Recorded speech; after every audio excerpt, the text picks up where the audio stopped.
നമുക്ക് അലീനയുടെ മനുഷ്യങ്കന്റെ നാളത്തെ നല്ലൊരു വിശേഷം കേട്ടാലോ. അതിനു മുമ്പായിട്ട് ആദ്യമായി കാണുന്നവരുണ്ടെങ്കിൽ ചാനൽ ഇഷ്ടപ്പെട്ട ഒന്ന് സബ്സ്ക്രൈബ് ചെയ്യാൻ മറക്കരുത്.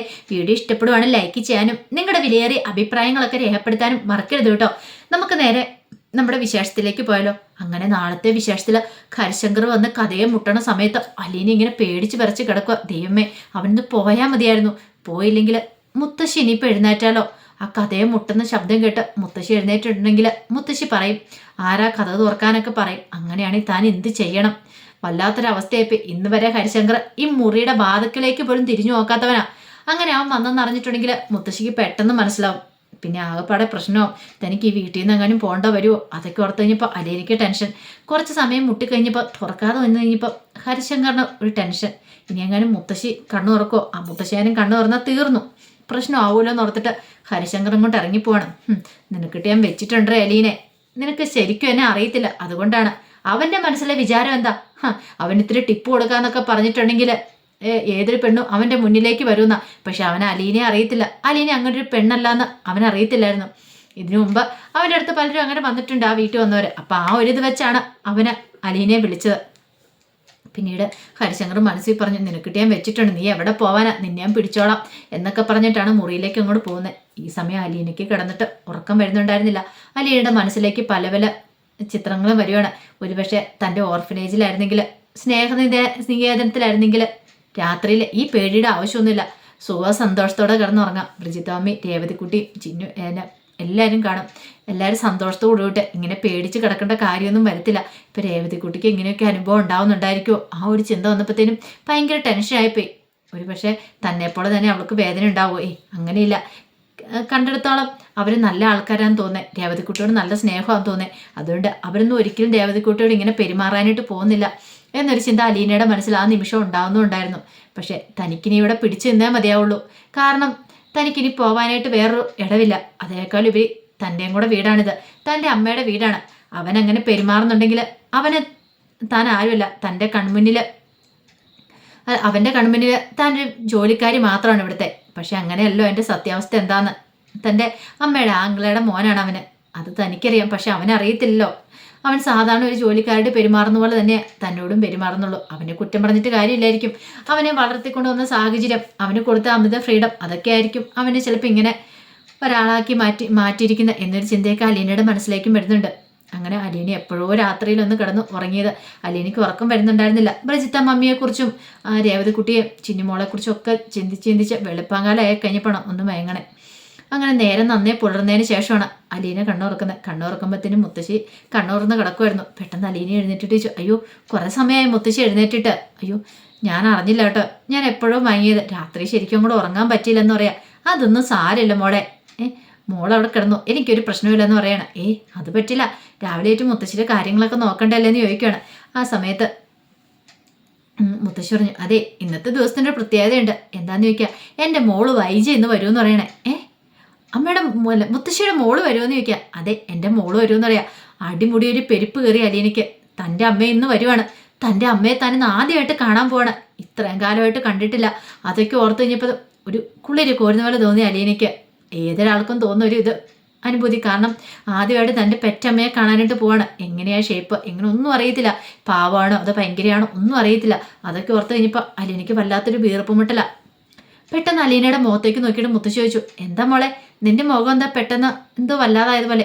ഒന്നുമില്ല മുത്തശ്ശി എന്ന് പറയണേ. പിന്നീട് മുത്തശ്ശിയുടെ കാര്യങ്ങളെല്ലാം ഇങ്ങനെ നോക്കണം അലീന. അതിനുശേഷം അലീനയാണെങ്കിൽ ഭയങ്കര ടെൻഷനുണ്ട്, അതുപോലെ തന്നെ സന്തോഷമാണ്. എപ്പോഴായിരിക്കും വരുന്നത് എന്നൊരു ചിന്തയായിരുന്നു മനസ്സിൽ നിറയുണ്ടായിരുന്നേ. എത്രയും പെട്ടെന്ന് വന്നാൽ മതി എന്ന് മാത്രമേ ഉണ്ടായിരുന്നുള്ളൂ. അങ്ങനെ അവസാനം അലീനെ കാത്തിരുന്ന വൈജയന്തി വരുവാണ്. കാറ് താഴെ വന്ന് നിൽക്കുന്ന അടുപ്പത്തിനും അലീനയ്ക്ക് സന്തോഷമായി. ആള് വന്നെന്നുള്ള മനസ്സിലായി. പക്ഷെ എങ്ങനെ ഇങ്ങനെ ഇരുന്ന് കാണണമല്ലോ. അങ്ങനെ വൈജയന്തി അങ്ങോട്ട് കയറി വന്ന് അങ്ങനെ അങ്ങ് നടന്നു പോകുമ്പോഴത്തേനും അലീന ഓടി വന്ന് നോക്കുമ്പോൾ ആ ബൈക്ക് വശം മാത്രമേ നടന്നു പോകുന്ന കണ്ടേ. അലീനയ്ക്ക് മുഖം കാണുന്ന ഭയങ്കര ആഗ്രഹം ഉണ്ടായിരുന്നു. ഒരു നോക്കൊന്ന് കാണാനായിട്ട് ഭയങ്കരമായിട്ട് മനസ്സ് പിടിച്ചു. ബ്രിജിത്താമ്മയും പറഞ്ഞ കാര്യങ്ങളൊക്കെ മനസ്സിലേക്ക് വരുവാണ്. നിനക്ക് കാണാം, സ്പർശിക്കാം, പക്ഷെ ഒരിക്കലും നിന്റെ അമ്മ അറിയരുത് നീ അവളുടെ മോളാന്നുള്ള കാര്യം. അങ്ങനെ അറിഞ്ഞിട്ടുണ്ടെങ്കിൽ അവർക്ക് പിന്നെ ജീവിക്കാൻ പറ്റില്ല. നീ ജീവിച്ചിരിപ്പുണ്ടെന്ന് അറിഞ്ഞിട്ടുണ്ടെങ്കിൽ അവരുടെ ജീവിതം തീരും. അങ്ങനെയുള്ളൊരു ജീവിതം അവരുടേന്ന്. അതൊക്കെ ഓർത്തപ്പം അലീനയ്ക്ക് സഹിക്കാൻ പറ്റുന്നതിൽ അപ്പുറമായിരുന്നു. അലീനയ്ക്ക് സങ്കടം വന്നു. എന്നാലും കുഴപ്പമില്ല, താൻ ആരും ഇല്ലാതെ ഇരുന്നതെന്ന് കരുതിയതല്ലേ? അവിടെയല്ലേ തനിക്ക് അമ്മ ഉണ്ടായത്, അച്ഛനുണ്ടായത്, എല്ലാവരും ഉണ്ടായത്. പക്ഷേ എന്താ ഏതാ തൻ്റെ അമ്മ തന്നെ ഇട്ടിട്ട് പോയത് എന്തിനാണെന്നും അതിനെക്കുറിച്ചൊന്നും അലീനയ്ക്ക് വ്യക്തമായിട്ട് ഒരു വിവരം അറിയത്തില്ല. കാരണം എന്താണെന്ന് പോലും അറിയത്തുണ്ടായിരുന്നില്ല. ആ സമയത്ത് വൈജയന്തി നേരെ അകത്തേക്ക് കയറി ചെല്ലുമ്പോഴത്തേനും അവിടെ ഹാളിൽ ഹരിശങ്കർ ഇരിക്കുന്നുണ്ടായിരുന്നു. ഹരിശങ്കറോട് ചോദിച്ചു, നിൻ്റെ അമ്മ എന്തിയെന്ന് ചോദിക്കുകയാണ്.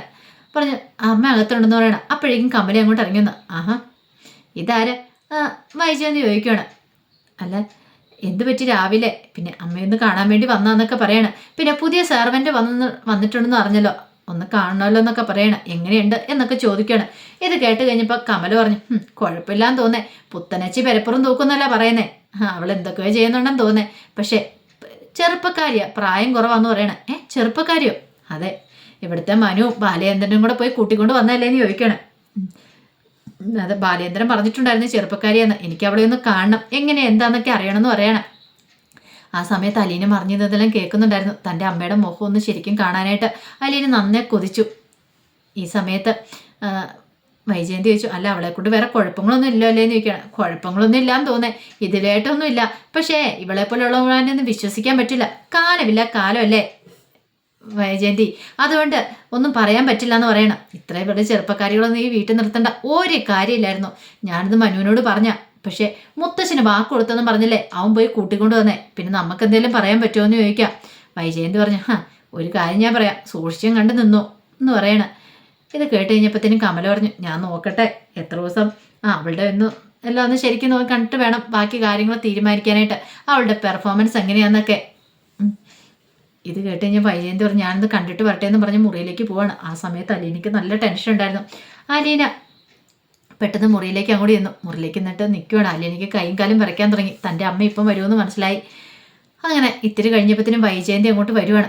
വൈജയന്തി വന്നു കഴിഞ്ഞപ്പോൾ അലീന അവിടെ നിൽക്കുന്നുണ്ട്. അലീന അടിമുടി ഒന്ന് നോക്കി, മുടി നോക്കിയിട്ട് പറഞ്ഞു, ഓ നീ ഇപ്പോൾ ഉദ്ദേശിച്ച പോലെ ഒന്നും അല്ല, അതിനേക്കാളും വലിയ ചെറുപ്പമാണല്ലോ എന്നൊക്കെ പറയണം. ഇത് കേട്ടാണ് സൗദാമിനി പറഞ്ഞു, അതെന്താ നിനക്കതും കൂടി ഇഷ്ടപ്പെട്ടില്ലേ വൈജയന്തി ചോദിക്കണം. വൈജയന്തി മുറിയിലേക്ക് നോക്കി, നല്ല വൃത്തിയാക്കി ഇട്ടിട്ടുണ്ട്. ഇവളെന്തൊക്കെയോ പണികളൊക്കെ ചെയ്യാൻ തോന്നില്ലേ, മുറിയൊക്കെ വൃത്തിയാക്കി ഇട്ടിട്ടുണ്ടല്ലോ എന്നൊക്കെ പറയണം. ഈ സമയത്ത് അലീന ഇങ്ങനെ വൈജയന്തിയെ തന്നെ നോക്കണം. പിന്നീട് അലീനയോട് പറഞ്ഞു, നീ പോയി ഒരു ചായ എടുത്തുകൊണ്ടുവരാൻ പറയണം. അങ്ങനെ അലീന താഴേക്ക് ഇറങ്ങി പോവണം. ഈ സമയത്ത് വൈജയന്തി എന്ന് സൗദാമ്മനെ വിളിച്ചു, എങ്ങനെയുണ്ടമ്മേ പുതിയ ജോലിക്കാരി എങ്ങനെയുണ്ടെന്ന് ചോദിക്കാം. നല്ല മിടിക്ക് കുട്ടിയെ മോളെ, ആ കുട്ടി വന്നതിന് ശേഷം കണ്ടില്ലേ, ഇപ്പം ഞാൻ ഓടിച്ചാടി നടക്കാം പാകത്തിന് എൻ്റെ മനസ്സായെന്ന് പറയണം. ഈ മുറിയിലേക്ക് നോക്കിയാൽ തന്നെ നിനക്ക് അറിയാൻ പറ്റുമല്ലേ, എന്താണെങ്കിലും നിൻ്റെ അച്ഛന് പോകുന്നതിന് മുമ്പ് എനിക്ക് തന്ന പുണ്യമാണ്. അച്ഛൻ മാത്രമല്ല, ദേ മനു പോയി കൊണ്ടുവന്നില്ലായിരുന്നെങ്കിൽ ഞാനിപ്പോൾ ഇങ്ങനെ ഇത്രയെങ്കിലും ഇതായിട്ടിരിക്കുമായിരുന്നു. കഴിഞ്ഞ ദിവസം വരെ മരണത്തെ മുഖാമുഖം കണ്ടു കിടന്ന് ഞാനാ, ഇപ്പം എനിക്ക് നല്ല കുറവുണ്ടെന്നൊക്കെ പറയണം. ഇത് കേട്ടൻ വൈജയന്തി പറഞ്ഞു, അങ്ങനെ കണ്ണടച്ചങ്ങടെ അമ്മ വിശ്വസിക്കുന്നതും വേണ്ട എന്ന് പറയണം. എൻ്റെ മോളെ നീ ഉദ്ദേശിക്കുന്ന പോലെയൊന്നും അല്ല എന്ന് പറയണം. പിന്നെ എനിക്ക് അങ്ങോട്ടേക്ക് വരണമെന്നുണ്ട് കടപ്പാട്ടൂർക്ക്, എനിക്കിവിടെ നിൽക്കാൻ ഇഷ്ടമില്ല, നിനക്കറിയാലോ. ഞാൻ അങ്ങോട്ടേക്ക് വരട്ടെ എന്ന് ചോദിക്കണം. നീ എന്നെയും കൂടെ കൊണ്ടുപോകും. അല്ല അമ്മയെ അങ്ങോട്ടേക്ക് കൊണ്ടുപോയിട്ടുണ്ടെങ്കിൽ പിന്നെ ഞാൻ എന്ത് ചെയ്യുമെന്ന് ചോദിക്കണം. ജോലിക്ക് പോകണ്ടേ എനിക്ക്, അതിനല്ലേ എന്നെ നോക്കാനായിട്ട് ആ പെങ്കൊച്ചുണ്ടല്ലോ, അതിനെയും കൂടെ കൊണ്ടാന്നാണ് അമ്മ പറയണേ. അതൊക്കെ നടക്കുന്ന കാര്യം വല്ല ആണോ എന്ന് ചോദിക്കണം. ഇത് കേട്ട് കഴിഞ്ഞപ്പോൾ സൗദാമിനിയും പറഞ്ഞു, പിന്നെയോ ഇവിടെ ആണെങ്കിൽ അവളല്ലേ എന്നെ നോക്കുന്നേ, അവിടെ വന്നാൽ അവൾ എൻ്റെ കാര്യങ്ങളൊക്കെ നോക്കിക്കോളും, പിന്നെ നിനക്ക് ടെൻഷൻ അടിക്കേണ്ട കാര്യമൊന്നുമില്ല. നീ ഒരു കാര്യം ചെയ്യുക, എന്നെയും കൂടെ കൊണ്ടുപോകും. ശിവശങ്കരനും കൂടെ പോയി കഴിഞ്ഞാൽ പിന്നെ എനിക്ക് ഇവിടെ നിൽപ്പ് ഭയങ്കര ബുദ്ധിമുട്ടായിരിക്കും, കമലയുടെ സ്വഭാവം നിനക്കറിയാലോ എന്നൊക്കെ പറയണം. ഇതേ അമ്മയ്ക്ക് അതൊക്കെ തോന്നാന്ന് പറയണം. ഇതേ വൈജയ്, ഒരു കാര്യം ഞാൻ പറയാം, എന്നെ കൊണ്ടാൻ പറ്റുമെങ്കിൽ നീ കൊണ്ടാൻ പറയണം. ഇത് കേട്ട വൈജയന്തി പറഞ്ഞു, ഞാനൊന്ന് ആലോചിക്കട്ടെ, ബാലചന്ദ്രനും കൂടെ ഒന്ന് പറയട്ടെ എന്ന് പറയണം. പിന്നീട് അലീന ചായയൊക്കെ ആയിട്ട് വന്ന് ചായയൊക്കെ കൊടുക്കണം. ആ സമയത്ത് വൈജയന്തി ചോദിച്ചു, നിന്റെ പേരെന്താന്ന് ചോദിക്കുകയാണ്. അലീന എന്ന് പറയണം. അല്ല നീ എത്ര വരെ പഠിച്ചിട്ടുണ്ട് അതൊക്കെ ചോദിക്കണം. പിന്നീട് കാര്യങ്ങളൊക്കെ പറയണം. മര്യാദയ്ക്ക് നോക്കിയും കണ്ട് നിൽക്കുകയാണ് നിനക്ക് കൊള്ളാം, പിന്നെ ഇവിടെ ഊടായിപ്പിളക്കാൻ വന്നിട്ടുണ്ട് അറിയാലോ, മര്യാദയ്ക്കാണെങ്കിൽ നിനക്ക് വലിയ കുഴപ്പമില്ലാതെ മുന്നോട്ട് പോവാം എന്നൊക്കെ പറഞ്ഞിട്ട് വൈജയന്തി ഇങ്ങനെ കുറച്ച് കാര്യങ്ങളൊക്കെ പറയുന്നുണ്ട്. എല്ലാം കേട്ട് കഴിഞ്ഞപ്പോഴത്തേനും അലീന ഇങ്ങനെ ഒന്നും മിണ്ടാതെ ഇങ്ങനെ വൈജയന്തിയുടെ മുഖത്തേക്ക് തന്നെ നോക്കി നിൽക്കുകയാണ്. ഈ സമയം വൈജയന്തി ചോദിച്ചു, നിന്നോടല്ല ഞാൻ ചോദിക്കുന്നേ പറയാം, നീ ഇതൊന്നും കേൾക്കണില്ലേന്ന് ചോദിക്കണം. പെട്ടെന്ന് ഇങ്ങനെ ഞെട്ടി കണ്ടോർന്ന് അലീന ഇങ്ങനെ നോക്കണം. നീ എന്തെന്നെ ഇങ്ങനെ നോക്കണമെന്ന് ചോദിക്കുക. അലീനയ്ക്ക് തൻ്റെ അമ്മയെ കണ്ട് മതി വരുന്നുണ്ടായിരുന്നില്ല. കാരണം അമ്മയുടെ മുഖം മനസ്സിലേക്ക് ഇങ്ങനെ ആവാഹിച്ചെടുക്കുന്ന പോലെ അലീന ഇങ്ങനെ മുഖത്തേക്ക് തന്നെ നോക്കി നിൽക്കുന്നത്. തൻ്റെ അമ്മ നല്ല സുന്ദരിയായിരുന്നൊക്കെ അലീനയ്ക്ക് മനസ്സിലായി ചെറുപ്പത്തിലെ. ഇപ്പോഴും നല്ല സുന്ദരി തന്നെയാണ്, മുമ്പ് ഇങ്ങനെയൊക്കെ തന്നെ ആയിരിക്കണം അതൊക്കെ ഓർത്ത് കഴിഞ്ഞപ്പോൾ അലീനയ്ക്ക് ഭയങ്കര സന്തോഷമായി. പക്ഷെ വൈജയന്തിക്ക് അറിയത്തില്ലോ തൻ്റെ മോളായതെന്നുള്ള കാര്യം. അലീനയ്ക്കറിയാം. ഇനി അപ്പം അത് ഏത് കാലത്ത് കണ്ടുപിടിക്കുമെന്നും അറിയത്തില്ല. ഒരുപക്ഷെ അലീനയും സൗദാമിനിയും കൂടെ വൈജയന്തി വീട്ടിലേക്ക് കൂട്ടിക്കൊണ്ട് പോകുമായിരിക്കും. അവിടെ ചെന്നാൽ പിന്നെ അലീനയ്ക്കൊരു സന്തോഷമുണ്ട്. തൻ്റെ അമ്മയെ എപ്പോഴും കാണാമല്ലോ എന്നൊരു സന്തോഷം മനസ്സിലൊക്കെയുണ്ട്. അപ്പം അതിൻ്റെ വിശേഷങ്ങളൊക്കെയാണ് കാണാൻ പോകുന്നത്. ആ വിശേഷങ്ങൾക്കായി നമുക്ക് എല്ലാവർക്കും കാത്തിരിക്കാം കേട്ടോ. ഒരിക്കൽ കൂടി എല്ലാവർക്കും ശുഭരാത്രി നേർന്നുകൊണ്ട് നിർത്തുന്നു. നന്ദി.